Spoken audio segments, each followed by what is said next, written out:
Hi guys, welcome back to my channel once again. This is Maki Koser and welcome. So today we're going to do my makeup. I'm preparing for my makeup, so for that I'm going to syempre lalagyan natin yung headband natin. Magtagal na tayo, ang epal ko yan, no? Ayan. So, ayan, nilagay ko na yung headband ko. Tapos, let's start with, ano ba na start ko? Guys ha, yung tong video na to is may, how I did make cosplay with, trial with Caroson's Makeup Rosantine. So, it's the father figure of Lotz from One Piece. So, ayan yung mga ginamit ko sa mukha ko. But, guys, kung hindi naman accurate yung, feeling ko okay naman siya sa base sa ginawa ko. And I used, kung gusto nyo ng mas detailed na trial ng makeup trial or makeup tawag dito tutorial, you can go ahead with Yusuke Sora. I use that as reference sa pagme-makeup ko. So kung nakikita niyo ako na tumitingin-tingin sa sa kung saan kasi pinapanood ko din yung tutorial niya.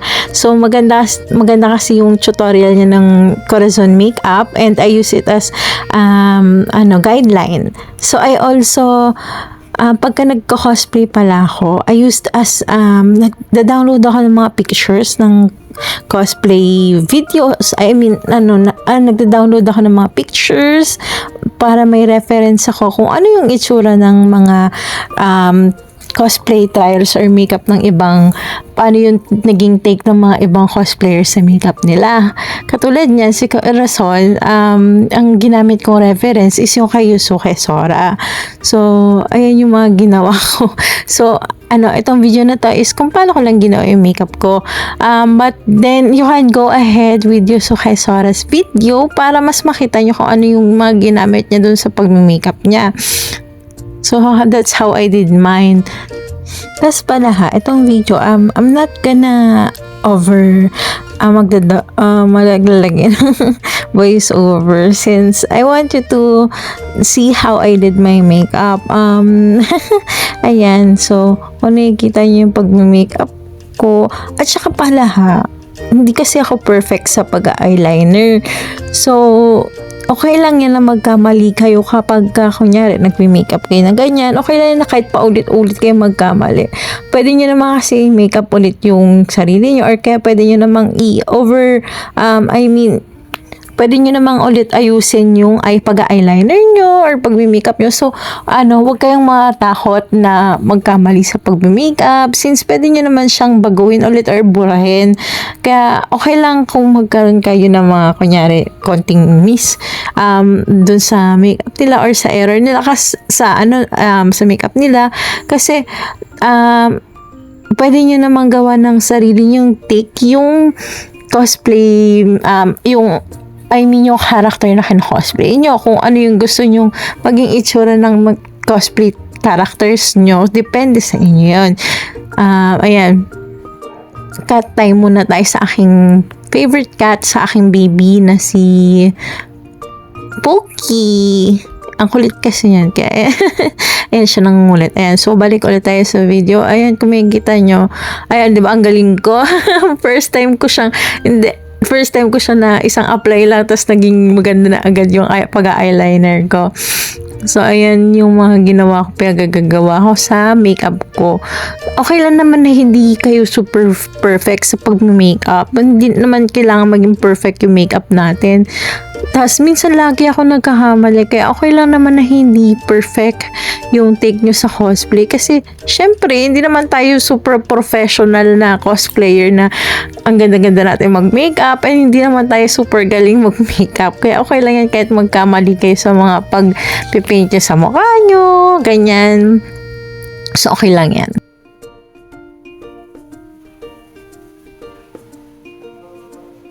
Dati pagka nagko-cosplay ako ilang beses akong nagkakamali sa sa eyeliner.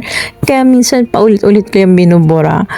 Kaya maganda din pagka mga ang tawag dito pag nagko-cosplay kayo, maganda na try kayo ng try ng pag-makeup or mag-practice kayo na mag-practice para masanay kayo sa lalagay na eyeliners or kaya maganda na palagi kayo magpo-practice sa pag-makeup para at least perfect yun siya kung gusto niyo ng perfect na cosplay makeup or sa mga cosplays nyo.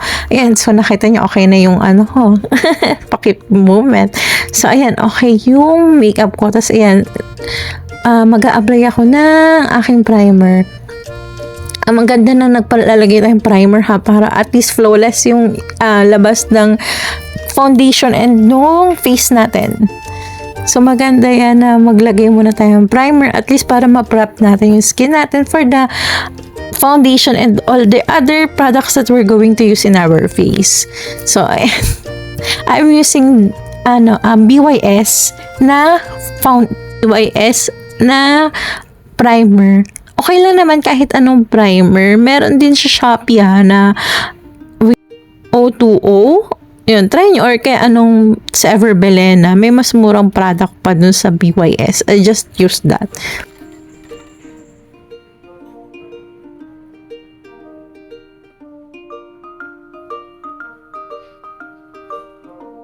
So, maglalagay ulit tayo ng maglalagay na tayo ng ating foundation sa mukha natin.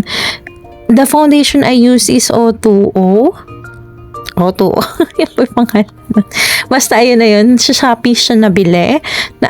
Foundation yan actually ng ate ko. So, O2O yan. So, ayun, check out nyo sa Shopee. Meron yan. I'm not endorsing but that is the foundation I use kasi maganda kasi siya sa mukha. Hindi siya nag-blush. Hindi siya nagka-clump. So, maganda siya. Tapos, tawag dito, maganda din yung niya. Parang, hindi siya nagka-clump. So, maganda siyang foundation.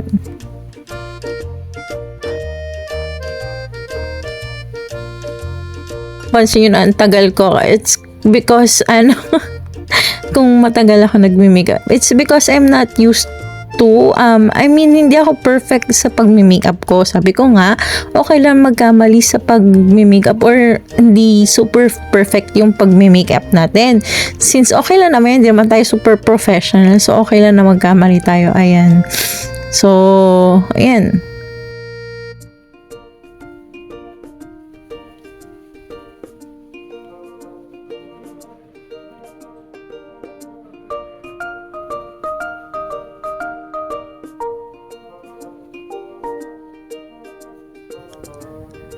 Tip pala sa mga nagko-cosplay, always download a reference ng mga mga anime characters na gusto nyo i-cosplay or mag-search kayo ng mga cosplayers kung ano yung paano yung ginawa nila sa makeup nila, sa mga paano nila yung take na ginawa nila dun sa character. That's what I always do para at least ito yung para makita ko mapag side by side ko kung ano yung mga ginawa nila. Kasi di ba sa iba't ibang mga cosplayer, iba't iba yung mga take nila sa bawat character.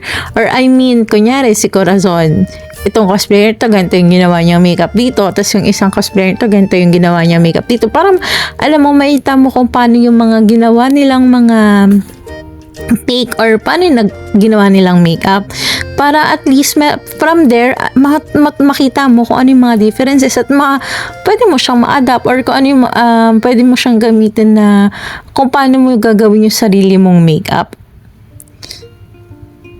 At saka nag-search ako lagi ng mga YouTube videos. Marami kasing available naman din sa YouTube ng mga makeup tutorials. So pwede niyo yung gamitin. Ayan. Now, I'm naglalagay ako ng sa kilay ko. Yan, nagkikilay na tayo. So, yung ibang cosplayers ang ginagawa nila, nagsishave sila ng kilay. But for me, I don't shave my kilay because it's super kapal. Kaya ayokong i-shave siya. Sayang kasi yung kilay ko. Ang kapal. At tapos hindi lang din iyon. Yung iba, they cover their kilay. But mine, I just put makeup on it. ginagawa ko na lang siyang parang wala lang. Basta yun, pina-follow ko na lang yung shape ng kilay ko, tapos kinukulay ko na lang siya based dun sa kulay ng kilay ng mga character na kinocosplay ko. Katulad kunyari ni Gocho White, or kaya ni 707, mga red, ganyan.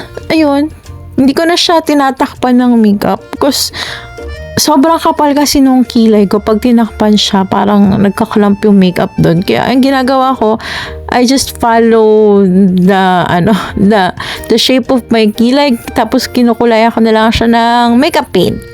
Ganyan lang yung ginagawa ko. And I don't shave the kilay kasi sayang yung kapal ng kilay ko. Yan, katulad yan, nakikita nyo na, na ako, diba, ilang beses siyang inulit. Nung kanina, ginamitan ko siya ng eyebrow pencil. Tapos ngayon, nilagyan ko na lang siya ng makeup foundation. Tapos yan, now I'm cleaning my kilay with foundation. Natutunan ko yan nung bumili ako ng foundation sa Cubao. Bumili ako ng foundation sa Cubao. Kinilayan nila ako, tapos they used foundation on my kilay to clean up all the edges. So parang from there na-adapt ko siya na maganda pala yung pagka niki-clean up mo yung mga edges ng kilay mo using foundation. So dati hindi ko talaga yan alam. Ngayon, 'di ba? From there nakakakuha ka ng mga tips kung paano mo naki-clean yung mas napapaganda or napapaayos palalo yung pagmi-makeup mo. So, minsan may mga ganyan na adapt mo for your cosplay para mas maganda yung mas ma-improve mo yung makeup skills mo. Ayan. So, now, I'm overlining my nose. Siyempre, kailangan matangos yung ilong natin. Alam mo naman yung pandak talaga. Hindi naman pango yung ilong ko, pero alam mo naman, yung parang ang tawa ng ilong ko. So, ayan, I'm overlining it, or overlining ba ang tamang word? Ayan, basta, tayo ng nose natin para tumangos siya, or medyo, niko-contour ko yung ilong ko para tumangos yung itsura niya sa picture. Ayan. Marami din palang pwede kayong manood ng mga, sabi ko nga, pwede kayong mag-search sa YouTube ng iba pang mga paraan paano yung mga ganyan, pagpapatangos ng ilong using makeup, or kaya ibang mga YouTube tutorial sa mga makeup. Pwede nyo siyang i-adapt sa pagko-cosplay nyo. Maganda yan para at least ma-improve natin mga sarili natin sa pagko-cosplay. Ayan, tignan. Hindi pala ako gumagamit ng contour. Ang ginagamit kong pang contour is yung eyeshadow ko, or minsan meron kasi akong dark powder. So, I use that as a contour.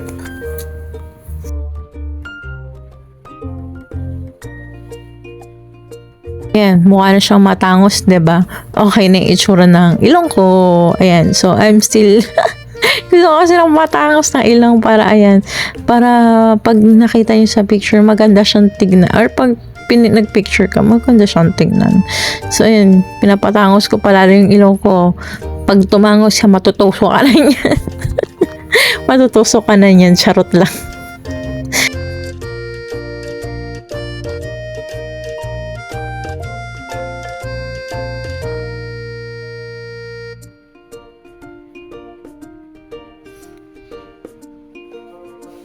Sana ayan, medyo satisfied na ata ako sa tangos niya. Ayan, nililinis ko na lang yung ibang edges. Syempre, ayaw naman natin ang ilong natin may maitim-itim na parts. So, ayan. Tignan nyo. Tignan nyo yung shadowing niya. Okay na. So, now, I'm contouring the sides of my face sa gilid ng noo ko. Syempre, since si Corazon, gusto natin yung parang meron yung muscular shape yung face natin. Kaya ayan, kinukontour ko yung gilid ng mukha ko. Tsaka ayan, yung mga sides ng panga ko, noo, para meron tayong muscular effect ng face. Ayan.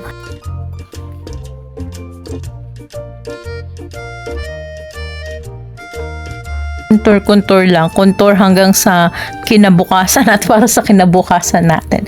Ayan, contour sa ating mga sides ng face and ng noo. Para at least meron tayong sharp edges or sharp muscular structure kahit hindi tayo mukhang macho.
So now, I'm gonna paint my face. Diba sa mukha ni Corazon, meron tong paint.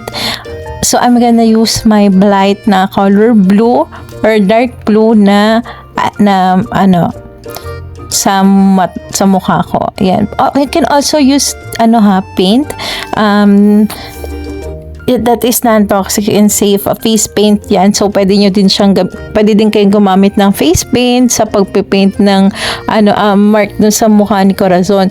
Ayan, di ba? Nakita nyo? I swatched it para makita nyo kung gaano yung kulay nung Blight and nung face paint na ginamit ko. Nung una pala ang ginamit ko sa pagpipaint dun is yung face paint. Kaya lang kasi nagkakamali ako dun sa sharp edges nung diba sharp siya. Mas maganda kung siguro next time, mas maganda kung gumamit ka na lang ng blue eyeliner para at least makuha niyo yung sharp edges nung parang patusok-tusok dun sa mukha ni Corazon. So, I used kasi nung una is face paint, pero para kasing hindi siya masyadong mahulay and hindi masyadong makapit. And dun sa video ni Yosuke Sora, ang ginamit niya is yung blue eyeliner. Blue pencil. So, next time siguro ayun na lang yung gagawin ko. Pero nung una, ayan nga, ang ginamit ko is yung face paint ko. Tapos, hindi ako nasatisfy kung paano siya naging color, yung color niya sa face ko. So, I repainted it again with Blight na color blue. So, ayun.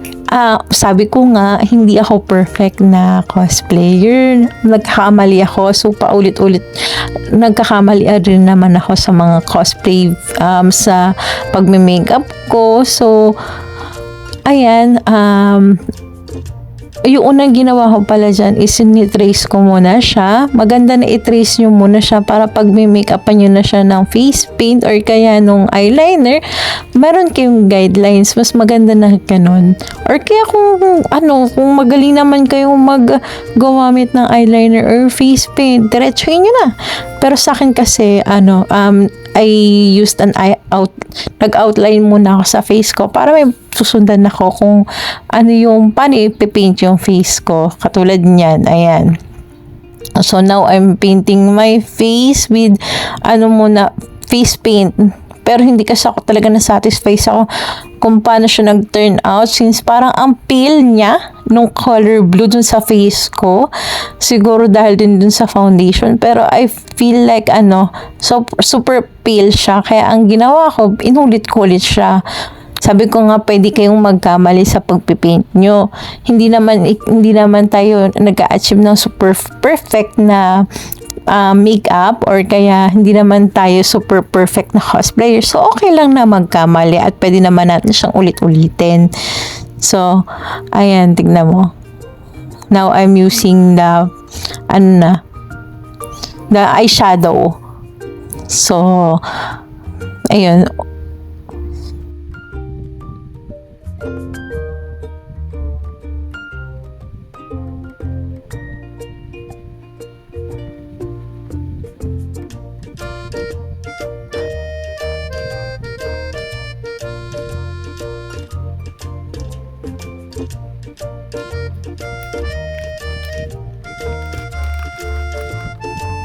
makita nyo nagkamali ako sa ano niya, kasi parang ang kapal nung shape niya. So ayan, nung ginamitan ko na siya ng eyeshadow, ayan, tignan mo, nagkamali ako. So ayan, binubura ko yung ibang edges niya, inaayos ko yung ibang edges nung makeup ko para medyo maganda naman siyang tignan. And yun nga, nagkamali kasi ako dun sa ibang sharp edges. Dapat may sharp edges siya na parang patusok-tusok, tapos nagkamali ako. So yun, inaayos ko siya. So sabi ko nga, pwede tayo magkamali kasi hindi naman tayo nag-achieve ng super perfect na makeup. So ayan kasi yung take ko. So depende naman sa inyo kung ano magiging take nyo sa cosplay makeup nung characters na ginagaya nyo. So ayan, I'm just applying it again, yung eyeshadow na color blue para medyo makapal or kitang-kita yung face paint ni Corazon. Pero mas maganda talaga siguro next time, ano na lang, blue eyeliner na lang or yung blue eye pencil kasi ang ganda siguro niyang tignan sa mukha kesa sa yung eyeshadow or face paint. Pero siguro depende kasi siya, or hindi ako masyadong magaling gumamit ng face paint or nung eyeshadow. Pero ayan, sa tingin ko naman okay naman siya, and natuwa naman ako sa naging effect nun at sa naging maayos naman yung pagkakalagay ko. So I am satisfied naman with it. So ayan.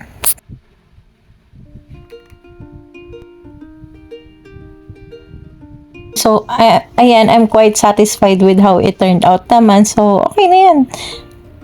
Hindi naman natin ina-achieve yung super, super duper perfect na cosplay.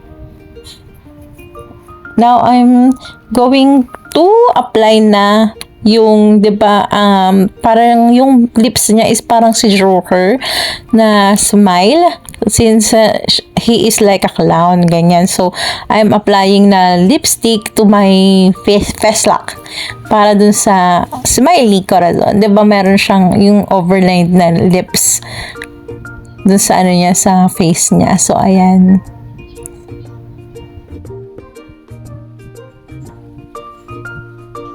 Kung i-ask nyo ako kung anong brand ng lipstick to, nakalimutan ko, hindi ko alam. Basta yun na yun. Basta red lipstick yan. Kahit anong red lipstick will do. Any red lipstick or red face paint will do. Pero hindi ako gumamit ng face paint for the lips. I used a lipstick. As well as nung hinabaan ko yung smile niya.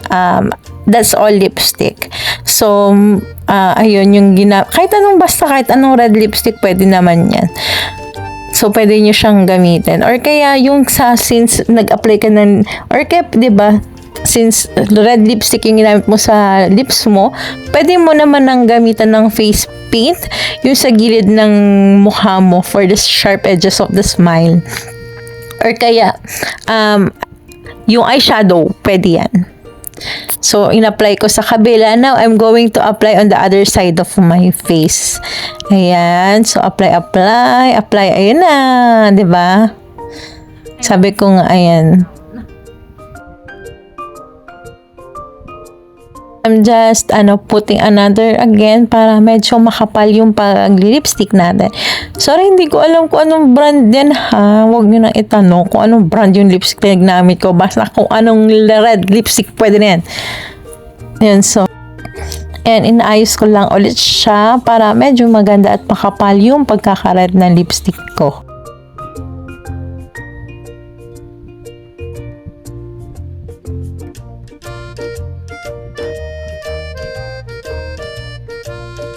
I'm using mini, tawag dito, merong mini brush for the lips. So, yun yung ginamit ko para ma-outline ko yung nilid na lips ko at saka mas ma-paint natin siya sa face natin. Meron yan, alam ko, basta yun na hindi ko alam pangalan ng brush, sorry. I'm not a professional makeup artist, or I'm not really good with makeup. So kung ano man yung mga ginamit kong brush, hindi ko ma-define kasi hindi ko alam. I'm sorry. So, ayan, nag-apply na ako after all the, lahat ng pagmi-makeup ko, nag-apply ako ng, I used a setting spray sa face ko. Makeup spray siya para mas magtagal yung makeup natin. So, nilalagay ko na yung wig ko. Ayan, inaayos ko na siya for the final result. Ayan, inaayos ko yung wig ko.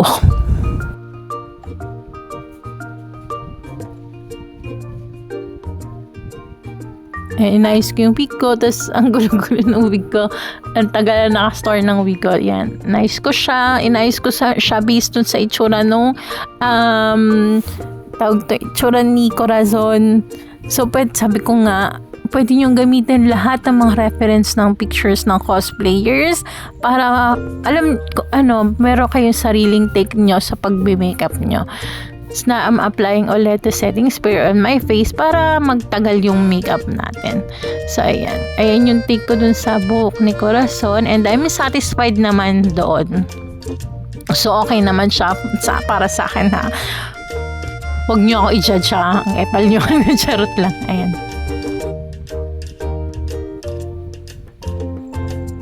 And yan, si Loyan, charot. Ayan, yung hood ni Corazon, I did that myself. Ayan, I'm proud of it. Kasi ako mismo nagtahi niyan. So, ayan na. And now, I'm going to show you the finished makeup. Ayan. And, so, that's the final look. So that's my final look and that's how my Corazon makeup trial went. So thank you guys so much for watching, and again, please click like, subscribe, or share. Okay lang kahit ano. Thank you so much again for watching, and that's how my Corazon trial went. Thank you guys.